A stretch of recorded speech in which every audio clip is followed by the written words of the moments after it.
Sorry ভাই, তোর শর্ত মানতে পারলাম না। চলে যাচ্ছি এখান থেকে। তুই আমার উপরে রাগ পুষে রাখিস না প্লিজ। আমি তোর বইয়ের কোনো ছবি রাখিনি আমার কাছে, আর কখনো ওকে দেখব না, ভাববার চেষ্টাও করব না। তবে ওকে আমি ভুলতে পারবো না ভাই।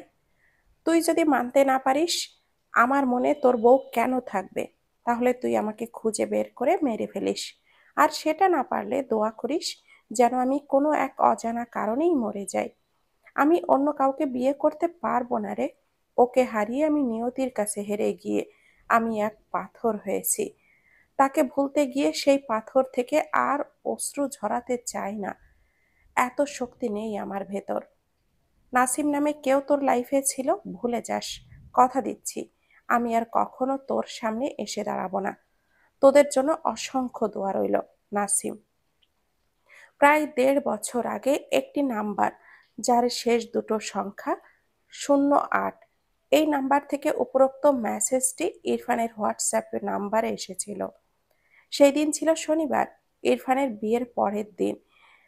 ইরফান নাসিমকে বলা কথা অনুযায়ী কয়েক বছর পর সেই দিন বাইক রাইডের জন্য নিজেকে প্রিপেয়ার করেছিল।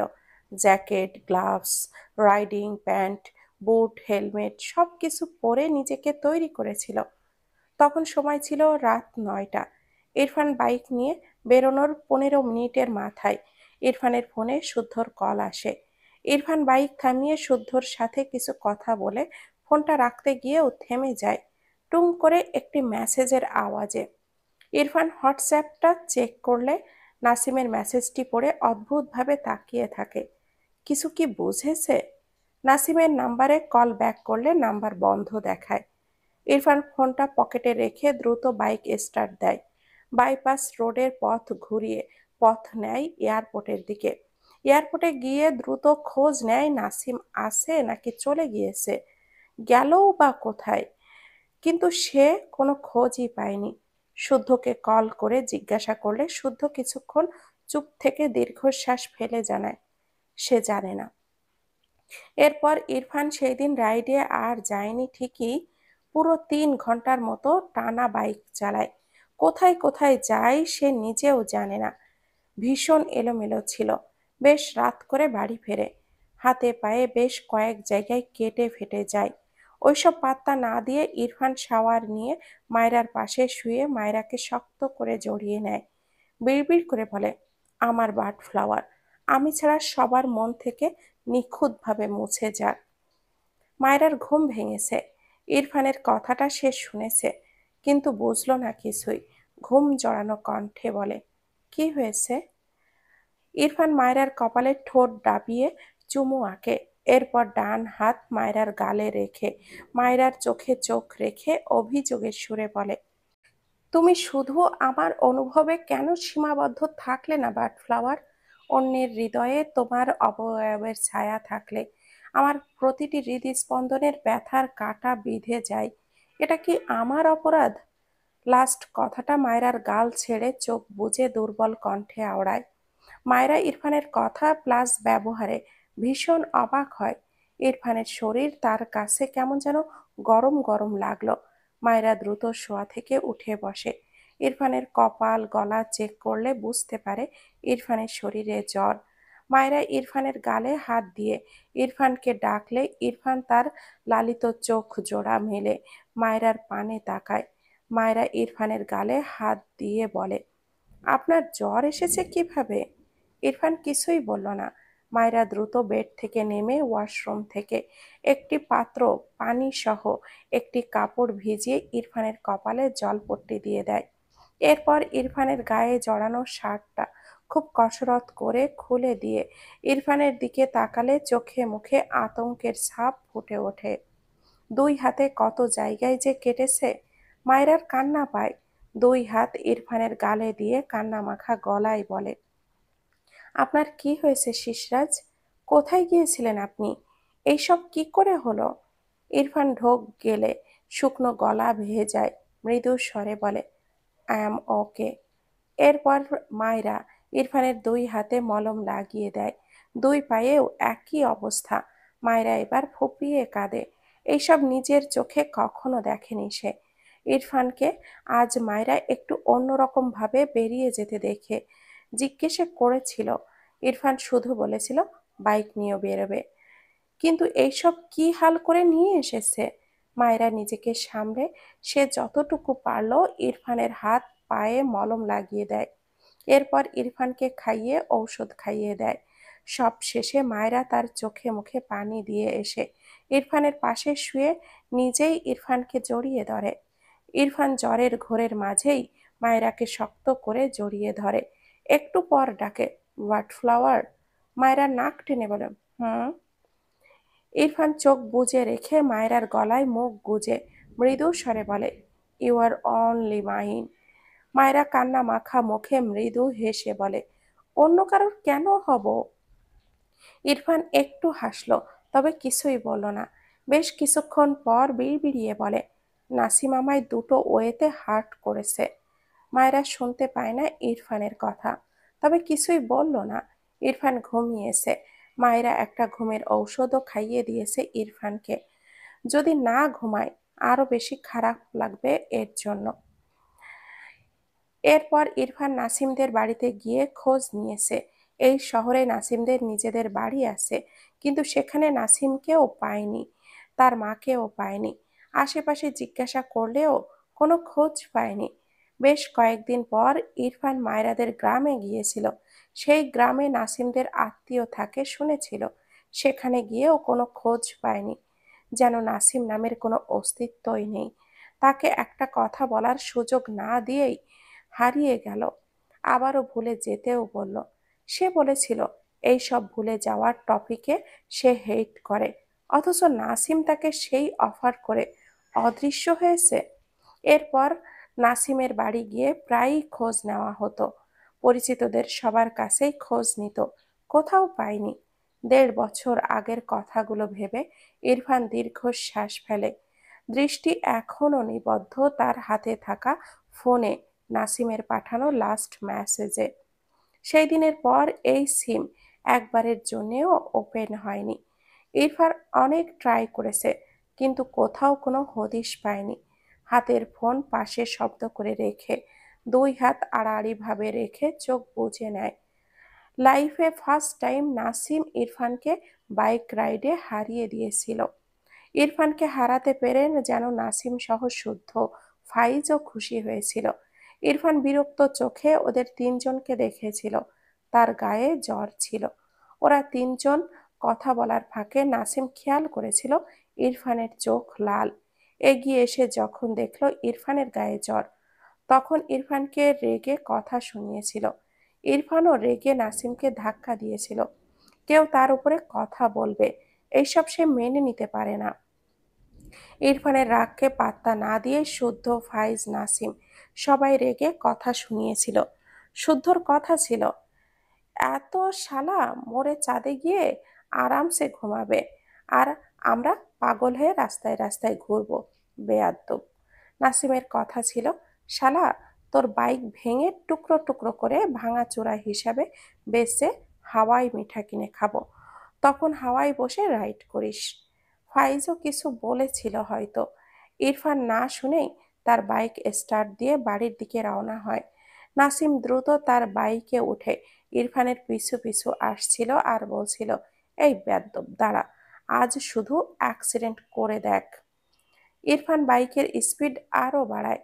নাসিম বিরক্ত চোখে তাকায়, মনে মনে দোয়া করে এর মতো ঘাড়তাড়া বন্ধু যেন কারোর না হয়। আবারও চেঁচিয়ে বলে, এই তেড়ার বাচ্চা দাঁড়া একটা। ইরফান পাত্তা দেয়নি, সে তো এমনই। তবে আজ কথাগুলো ভেবে কেন যেন ঠোঁটের কোণে আপনা আপনি একটুখানি হাসি ফুটল। আবার তা মিলিয়ে যেতে সময়ও লাগলো না। মায়েরা রান্নাঘর থেকে তার জন্য পরোটা এনে টি টেবিলের ওপরে রাখে। ইরফানের ব্ল্যাক কফিও রাখে। এরপর ইরফানের সামনে দাঁড়িয়ে ভুরু কুঁচকে তাকায়, কিছু হয়েছে নাকি, এভাবে আছে কেন। মায়েরা ইরফানের পেছনে দাঁড়িয়ে 2 হাত ইরফানের মাথার চুলের ভাঁজে গলিয়ে দেয়। নিজের মাথায় ছোট্ট নরম হাতের স্পর্শ পেয়ে ইরফান একটু হাসলো, তবে চোখ খুলল না। মায়েরা একটু ঝুঁকে প্রশ্ন করে, আপনার কি মাথা ব্যথা করছে। ইরফান তার বাঁ হাত পেছনে দিয়ে মায়রাকে ঘুরিয়ে টেনে এনে তার কোলে বসায়। মায়রা চোখ ছোট ছোট করে বলে, কি হয়েছে আপনার? ইরফান মায়রার দিকে তাকিয়ে রইল। মায়রা আগের চেয়েও একটু লম্বা হয়েছে, সাথে একটু মোটাও হয়েছে। দুই গালে হালকা মাংস ধরেছে। ভালো লাগে বেশ। মায়রা ইরফানকে ঠেলে বলে, ধ্যাত, ছাড়ুন তো, আমার কলেজ আছে। ইরফান গম্ভীর গলায় বলে, আজ কলেজে যেতে হবে না। মায়রা গালে হাত দিয়ে বলে, আমার কলেজে টেস্ট চলছে, সবগুলো খেয়েছেন? কথাটা বলে ইরফানের পাশে বসে কোলের উপরে পরোটার প্লেটটা নিয়ে খেতে থাকে। আর সামনেই বই মেলে রেখেছে। আর কয়েকদিন পরেই তার এইচএসসি এক্সাম। কি যে টেনশন হয়! উফ! ইরফান কফি খেতে খেতে মায়রাকে দেখলো। মায়রা পড়ছে বলে আর ডিস্টার্ব করলো না। মায়রা তার খাবার শেষ করে কলেজ ড্রেসের বোরখা পরে নেয়। জট লেগে যাওয়া চুলগুলো আঁচড়ানোর জন্য চিরুনি হাতে নেওয়ায় আগেই ইরফান তার হাত তুলে নিয়ে চিরুনিটি। মায়রা পিছু ফিরে বলে, কি করছেন, দিন আমাকে। ইরফান মায়রাকে উল্টো ঘুরিয়ে দিয়ে মৃদু স্বরে বলে, আমি করছি। মায়রা ভুরু কুঁচকে বলে, আপনি পারবেন না, আমার চুলে অনেক জট। ইরফান দৃঢ় কণ্ঠে বলে, আই ক্যান ডু এভরিথিং। মায়রা কোমরে হাত দিয়ে আয়নার ভেতরে ইরফানকে দেখতে লাগলো। সে খুব মনোযোগ দিয়ে চুলের জট ছাড়াতে ব্যস্ত। মায়রার ভালোই লাগছে। সময় লাগলেও ইরফান সব জট ছাড়িয়ে স্বস্তির নিঃশ্বাস ফেলল, যেন বিরাট বড় অসাধ্য সাধন করেছে। এরপর মায়রার চুলে বেণি করা স্টার্ট করে। এই বেণি শিখতেই ইরফান পুরো 1 মাস লাগিয়েছে। মায়রার ভীষণ বিরক্ত হতো। ইরফান ঘন্টার পর ঘন্টা তার চুল নিয়ে বসে থাকতো, কিন্তু পারতো না, উল্টো জট পাকিয়ে ফেলতো। মায়রা বিরক্ত হতো বলে মায়রা ঘুমিয়ে গেলে ইরফান মায়রার চুলগুলো নিয়ে চেষ্টা করত। এভাবে প্রায় 1 মাস পর সে সফল হয়েছে। এরপর থেকে প্রায় প্রতিদিনই মায়রার চুলে সেই করে দেয় বেণি। মায়রার চুলে দুটো বেণি করে। বেণি দুটো কাঁধের দুই পাশে দিয়ে মায়রার দিকে চেয়ে বলে, সি। মায়রা হেসে বলে, হ্যাঁ হ্যাঁ, আপনি সব পারেন, আমি তো জানি। আসলে হাজবেন্ডটা কার দেখতে হবে না? কথাটা বলে ইরফানের সামনে থেকে দৌড় দেয়। এরপর কাবার্ড থেকে তার হিজাবটা বের করে। ইরফান আর চোখে মায়রার দিকে তাকালো, একটু হাসলো বোধ হয়। এরপর ওয়াশরুমে যেতে যেতে বলে, শাওয়ার শেষে বেরিয়ে যেন দেখি রেডি কমপ্লিট। মায়রা মুখ বাঁকায়, নিজেই একটা লেট লতিফ, আবার তাকে বলে। মায়রার কলেজে শেষে মায়রা ইরফানের সাথে ফাইজদের বাড়িতে এসেছে। মূলত মায়রা ইরফানকে টেনে এনেছে। ইনায়ার ফুটফুটে একটা ছেলে হয়েছে, যার বয়স 6 মাস। নাম রেখেছে প্রিন্স। মায়রার কি যে ভালো লাগে বাচ্চাটাকে। ইনায়া তাদের বাড়িতে গেলে সে বাচ্চাটাকে নিয়ে সারাদিন বসে থাকে। আর তার লিও কেমন করে যেন তাকিয়ে থাকে, যেন হিংসে করছে। মাঝে মাঝে ইরফানও তার কোল থেকে প্রিন্সকে টেনে নিয়ে ইনায়াকে দিয়ে আসে। আর একটুও শান্তি নেই। সে যাক, আজ নিয়ে এসেছে, এটাই অনেক। ইরফান মায়রার হাতটা ধরে সিঁড়ি বেয়ে ওপরে উঠছে। ইরফানের ফোনে কল আসায় পকেট থেকে ফোনটা বের করতেই মায়রার হাতটা ছেড়ে দেয়। মায়রা ছাড়া পেয়ে এক প্রকার দৌড়ে সিঁড়ি বেয়ে ওপরে উঠতে থাকে। একটা উষ্ঠা খেয়ে পড়তে পড়তে বেঁচে যায়। ইরফান রেগে তাকায় মায়রার দিকে, ধমকে বলে, স্টুপিড! থাপ্পড় খাওয়ার জন্য বাদরের মতো লাফালাফি করছো? মায়রা ইরফানের দিকে চেয়ে বলে, আমি পড়ে যাচ্ছিলাম, সমবেদনা না জানিয়ে উল্টো বকছেন। একটু মধু দিয়ে কথা বললে কি হয় আপনার? মায়রার কথা শুনে ইরফান একটু হাসলো। আশেপাশে তাকিয়ে দেখলো কেউ নেই। মায়রা ইনায়াদের দরজার সামনে দাঁড়িয়ে আছে। ইরফান দ্রুত পায়ে এগিয়ে গিয়ে মায়রার সামনে দাঁড়িয়ে ঠান্ডা গলায় বলে, মধু লাগবে তোমার? মায়রা ইরফানের কথাটা বোঝার চেষ্টা করছে। তার ভাবনার মাঝেই ইরফান মায়রার ঠোঁট জোড়া আঁকড়ে ধরে। মায়রা চোখ বড় বড় করে তাকায়। ইরফানকে ঠেলে সরাতে চায় কয়েক সেকেন্ড পর ইরফান নিজেই মায়রাকে ছেড়ে দেয়। তখনই ওপাশ থেকে ইনায়া দরজা খোলে। ইরফান ওখানেই দাঁড়িয়ে আগেই নক করেছিল। মায়রা ভীষণ লজ্জা পায়। তার মনে হচ্ছে ইনায়া সব দেখে নিয়েছে। ইনায়া মায়রাকে মাথা নিচু করে দাঁড়িয়ে থাকতে দেখে মায়রাকে ঝাঁকিয়ে বলে, এই মায়রা, কি হয়েছে, ভেতরে এসো। মায়রা জিভ দিয়ে ঠোঁট ভিজিয়ে ইনায়ার দিকে তাকিয়ে হঠাৎই তেজি কণ্ঠে বলে, আপু, তোমার ভাই একটা অসভ্য লোক। ইনায়া থতমত খেয়ে তাকায়। ইরফান ভাবলেশীন ভাবে ভেতরে প্রবেশ করেছে। ইনায়া ইরফানের দিকে তাকিয়ে বলে, ভাইয়া, তুই মায়রার সাথে কি করছিস? ইরফান খুব স্বাভাবিকভাবে বলে, মধু খেয়েছি। মায়েরা কটমট দৃষ্টিতে তাকায় ইরফানের দিকে। কি পরিমাণ অসভ্য হলে বোনকে এইভাবে বলছে। ইনায়া মায়রার দিকে চেয়ে বলে, তুমি মধু খাও না মায়রা? আমি আগেই খেতাম না। ভাইয়া মনে হয় তোমাকে জোর করে খাইয়েছে, তাই না? মন খারাপ করো না, মধু অনেক উপকারী, বুঝলে? একটু একটু করে খাবে। আমিও জোর করে একটু একটু করে খাই। মায়েরা ভ্যাবাচাকা খেয়ে বলে, হ্যাঁ? ইনায়া মায়রার হাতটা ধরে ভেতরে এনে দরজা লাগাতে লাগাতে বলে, নয়, হ্যাঁ, একটু একটু করে খেলে অভ্যাস হয়ে যাবে। কথাটা বলে ইনায়া মায়রাকে আসতে বলে তার ঘরের দিকে যায়। ঘরে প্রিন্স ঘুমিয়েছে, তাই ইনায়া এখানে বেশিক্ষণ থাকলো না। মায়রা কপাল চাপড়ায়, আবার স্বস্তির নিঃশ্বাসও ফেলে ইনায়া বোঝেনি বলে। ইরফানের দিকে তাকালে দেখলো ইরফান তার দিকে তাকিয়ে ঠোঁট বাঁকিয়ে হাসছে। এগিয়ে গিয়ে ইরফানের সামনে গিয়ে দাঁড়িয়ে কটমট করে বলে, সব সময় তো আমাকে বলেন ভালো হওয়ার কথা, নিজে যে একটা অসভ্য লোক সে খেয়াল নেই আপনার। ইরফান মৃদু স্বরে বলে, আই নো, তোমার এটুকুতে মন ভরেনি, বাট কিছু করার নেই। টাইম লিমিটেড ছিল, রাতে আনলিমিটেড দিব, ওকে? মায়েরা থতমত খেয়ে তাকায়। ইরফানের কথা বলার ধরনে একটু একটু লজ্জা পায়। এই লোকটার সাথে কথা বলাই উচিত না, শুধু তাকে জ্বালায়। ইরফানকে পাশ কাটিয়ে যেতে নিলে ইরফান মায়রার হাতটা টেনে বলে, কোথায় যাচ্ছ? মায়রা ইরফানের দিকে চেয়ে চোখ ছোট ছোট করে বলে, আমি এখানে এসেছি প্রিন্সকে নিতে। ওকে কোলে না নিয়ে আমি কি এখন আপনার কোলে উঠে বসে থাকবো? ইরফান কিছু বলার আগেই পাশ থেকে শুদ্ধ বলে, বেড়াতে এসেও আমাদের ইরফানের ইচ্ছে করে বউকে কোলে নিয়ে বসে থাকতে। হাও ভালোবাসা! মায়েরার লজ্জায় মাথা কাটা যায়। সব হয় এই লোকটার জন্য। ইরফানের হাত থেকে নিজের হাত ছাড়িয়ে দ্রুত ইনায়ার ঘরের দিকে যায়। ইরফান শুদ্ধর দিকে তাকিয়ে বলে, তুই কখন এসেছিস? শুদ্ধ হেসে বলে, তোরা আসার 5 মিনিট আগে। ভেতর থেকে ফাইজের বাবা বেরিয়ে এসে ইরফান আর শুদ্ধকে দেখে হেসে বলে, আরে, আমার দুই বাবা কখন আসলে? শুদ্ধ ইরফান দুজনেই সালাম দেয় ফাইজের বাবাকে। এরপর এগিয়ে গিয়ে ইরফান শুদ্ধ পাশাপাশি বসে। ফাইজের বাবা তাদের সামনে বসে টুকটাক কথা বলায় ব্যস্ত। এর মাঝেই ফাইজের মা ইরফান শুদ্ধকে নাস্তা দিয়ে যায়। শুদ্ধ জামাই আর ইরফান তার ছেলের শ্বশুর বাড়ির লোক। এদের নিজের হাতে আপ্যায়ন না করলে খারাপ দেখায় বলে তিনি কাজের লোককে রান্নাঘরে রেখে নিজেই এসেছেন। তিনিও ফাইজের বাবার পাশে বসে শুদ্ধ ইরফানের সাথে ভালো মন্দ কথা বলল।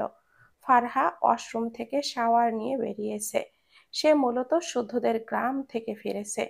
ভার্সিটি ছুটি থাকায় 2 দিন আগে শুদ্ধ তাকে নিয়ে গ্রামে গিয়েছিল। সেখান থেকে ফিরে শাওয়ার নিল। ভীষণ বিরক্ত লাগছিল। শাওয়ার নিয়ে একটু আরাম লাগছে। মাথা মুছে টাওয়ালটা মেলে দিল। শুদ্ধকে ঘরে আসতে দেখে এগিয়ে গিয়ে বলে, তুমি খেয়েছো? শুদ্ধ হেসে বলে, তোমাকে খাই পাখি। ফারহা শুদ্ধকে ঠেলে বলে, মাত্রই গোসল করেছি, জ্বালিও না তো। শুদ্ধ ফারহাকে জড়িয়ে নিয়ে বলে, সেকেন্ড বার আমি করিয়ে দিব, পাক্কা প্রমিস। প্রিন্স ঘুমিয়েছে। মায়রা ইনায়ার কাছে ফারহা আসার কথা শুনে ফারহার ঘরে এসে দরজায় দাঁড়িয়ে ডাকে, ফারহা আপু। ফারহা শুদ্ধকে ধাক্কা দেয়। বেডের ওপর থেকে ওড়নাটা নিয়ে দ্রুত গায়ে জড়িয়ে নিয়ে বলে, ভেতরে এসো মায়রা, কখন এসেছো? শুদ্ধ আড়ালে ফারহা ছিল বলেই মায়রা সেভাবে দেখতে পায়নি। ভেতরে এসে ফারহাকে জড়িয়ে ধরে বলে, একটু আগেই এসেছি আপু, কেমন আছো? অনেক দিন পর দেখলাম তোমাকে। ফারহা মায়রা টুকটাক কথা বলায় ব্যস্ত হলো। শুদ্ধ অসহায় চোখে চেয়ে আছে। মানে, এই সব কি?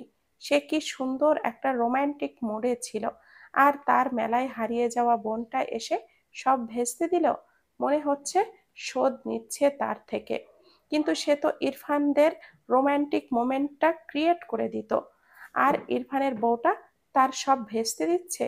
শুদ্ধ গলা ঝেড়ে বলে, মায়েরা প্রিন্সের মতো করে আরেকজনের সদস্য আসলে কেমন হবে বলো তো? শুদ্ধর কথা শুনে মায়েরা ভীষণ খুশি হয়ে বলে, অনেক ভালো হবে ভাইয়া, কিন্তু কোথা থেকে আসবে?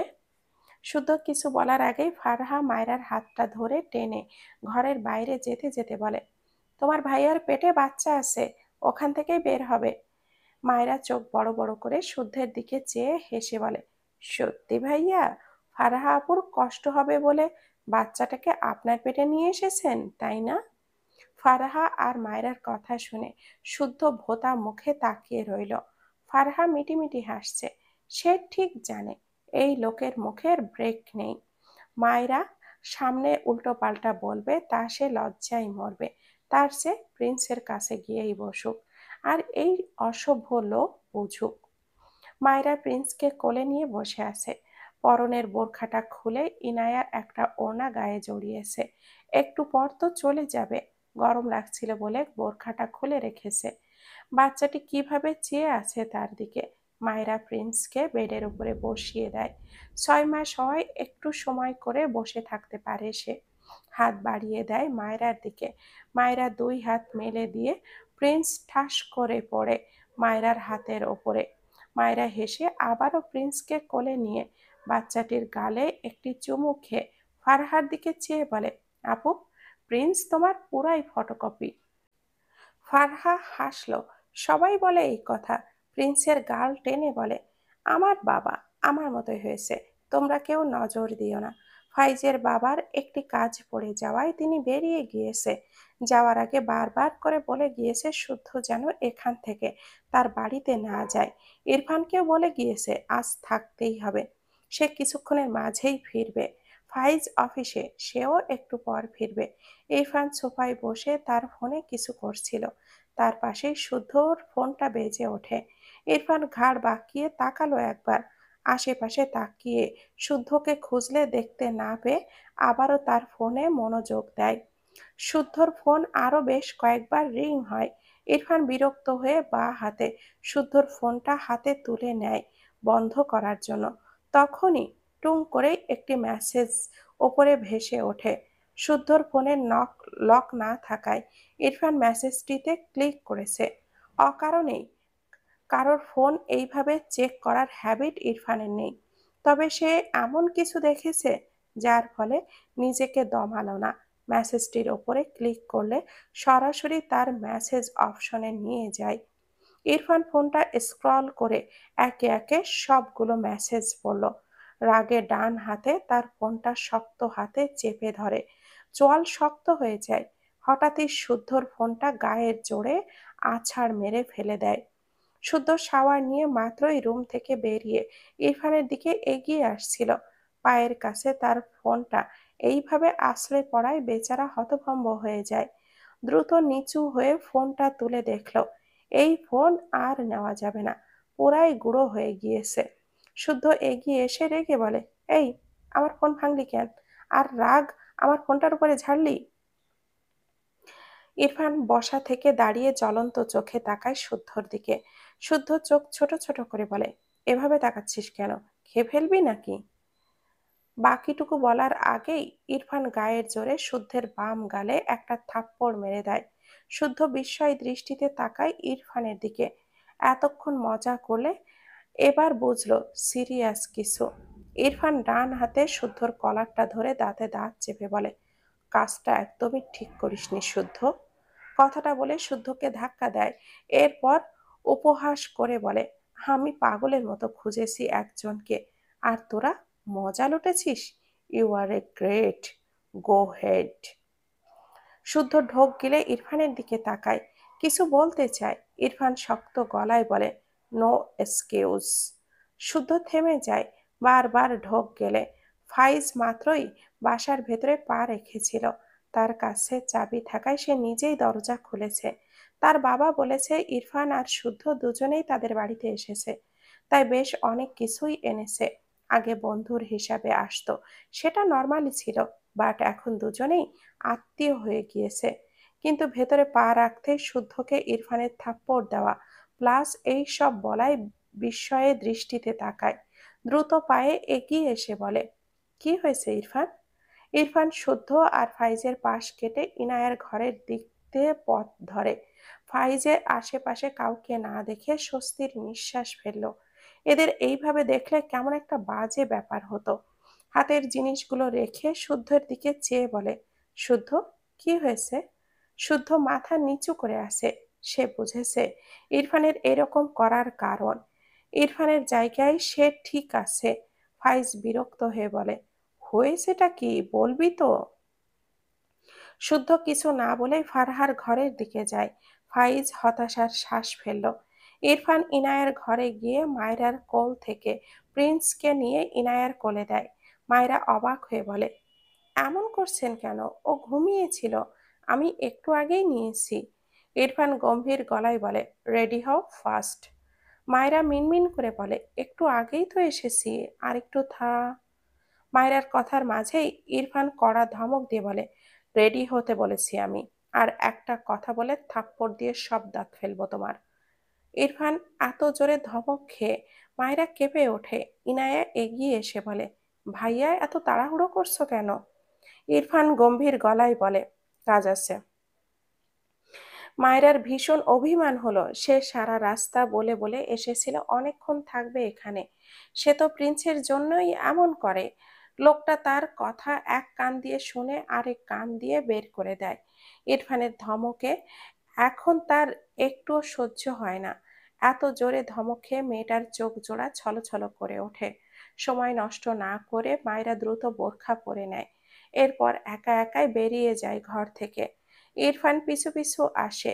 যাওয়ার সময় ফাইজের মা ইরফানকে থাকতে বললে বা রাতে খেয়ে যেতে বললে। ইরফান জানায় তার ইম্পর্টেন্ট কাজ আছে। তারা আর জোর করেনি। ফাইজ বুঝেছে শুদ্ধর সাথে ঝামেলার জন্যই ইরফান এমন করেছে। ইরফানকে বলে লাভ নেই। ও মুখ দিয়ে বের করেছে যখন, তখন এখানে আর এক সেকেন্ডও থাকবে না। বাড়ি ফিরেই মায়েরা কোনো দিকে না তাকিয়ে ঘরে চলে যায়। মাত্রই সন্ধ্যা নেমেছে। মায়েরা ঘরে গিয়ে বোরখাটা খুলে ছুঁড়ে ফেলে। যা যা করলো সব শব্দ করে। ইরফান আর চোখে দেখে মায়রার কাণ্ড। মায়রা ইরফানকে অমন নির্লিপ্ত দেখে চোখে পানি ফেলে। এরপর দুই হাতে চোখ মুছে নেয়। ফ্রেশ না হয়ে পেন্টিং রুমে গিয়ে দরজা আটকে দিতে চাইলে ইরফান এগিয়ে গিয়ে বাধা দেয়। মায়েরা চেঁচিয়ে ওঠে, সরুন বলছি, আমি ঘুমাবো। মায়েরা ইরফানের সাথে পারল না। দরজা ছেড়ে কয়েক পা পিছিয়ে যায়। ইরফান ভেতরে এসে মায়েরার দিকে এগিয়ে আসলে মায়েরা ইরফানকে ধাক্কা দিয়ে বলে, একদম আমার কাছে আসবেন না, যান বলছি। এটুকু বলতেই মায়রার চোখ থেকে আবারও পানি গড়িয়ে পড়ে। ইরফান এগিয়ে গিয়ে মায়রাকে টেনে শক্ত করে জড়িয়ে ধরে। মায়রা মোছড়ামুছড়ি করে। একটু পর ফুপিয়ে ওঠে। ইরফান মায়রার কাঁধে চুমু আঁকে। এরপরই মায়রার মুখ উঁচু করে ধরে মৃদু স্বরে বলে, এখানে কোথায় ঘুমাবে? বেড তো ওই রুমে। মায়রা কাঁদতে কাঁদতে চেঁচিয়ে বলে, যেখানে ইচ্ছা সেখানেই ঘুমাবো, তাতে আপনার কি? আমি হাসলে তো আপনার গায়ে আগুন লেগে যায়, আমি কাঁদলে আপনার যত শান্তি। ইরফান ডান হাতে মায়রার মুখটা মুছে দেয়। এই স্টুপিড রেগে কি সব বলে দেয়, নিজেও বোঝে না। ইরফান দুই হাতের আজলাই নিয়ে মায়রার সারা মুখে ছোট ছোট চুমু আঁকে। মায়রা চোখ বুজে নেয়, শান্ত হয়ে যায়। ইরফান মৃদু স্বরে বলে, মধু খাবে না? মায়রা ইরফানকে ঠেলে সরাতে চায়। ইরফান মৃদু হাসলো, গলা ছেড়ে বলে, এত রাগ কোথায় পেয়েছো? মায়রা পিটপিট করে চোখ মেলে তাকায়, নাক টেনে বলে, আপনার থেকে। ইরফান কিছুই বলল না। মায়রার ভেজা চোখ মুছে দিয়ে বলে, ডোন্ট ক্রাই, নেক্সট ডে ইনায়াকে আমাদের বাড়িতে আনবো। মায়রা এতটুকু শুনেই সব ভুলে গেল যেন। হেসে বলে, সত্যি আনবেন? ইরফান তীক্ষ্ণ চোখে তাকালো মায়রার দিকে। বিরক্তির কণ্ঠে বলে, ওই বাচ্চাটার প্রতি এত আদর দেখাতে বোরিং লাগে না তোমার? মায়রা মাথা দুই দিকে নাড়িয়ে বলে, একদমই না, ও অনেক কিউট। ইরফান শীতল দৃষ্টিতে তাকায় মায়রার দিকে। মায়রার মাথায় এখনো সেই দুই বেনি করা। মৃদু স্বরে বলে, ইউ আর অলস।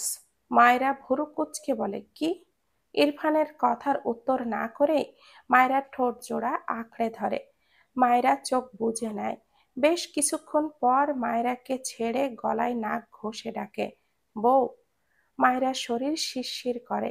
ইরফান এই নামে সবসময় ডাকে না, হঠাৎ হঠাৎই একদিন এইভাবে ডাকলে মায়রার কেমন যেন এলোমেলো লাগে। ইরফান মৃদু হাসল মায়রার অবস্থা বুঝে। এরপর মায়রাকে কোলে তুলে নিয়ে পাশের রুমে গিয়ে মায়রাকে বেডে শুইয়ে দেয়। মায়রা শোয়া থেকে উঠে বসতে নিলে ইরফান ঠাস করে মায়রাকে বেডে ফেলে দেয়। মায়রা চোখ মুখ কুঁচকে বলে, ফ্রেশ হব না? সরুন। ইরফান মায়রাকে নিজের দিকে টেনে নিয়ে বিড়বিড় করে, একসাথে শাওয়ার নিব, ডিস্টার্ব করো না বউ। গল্পটির নাম হচ্ছে প্রণয়ের অমল কাব্য। লিখেছেন ডিআরএম সোহাগ।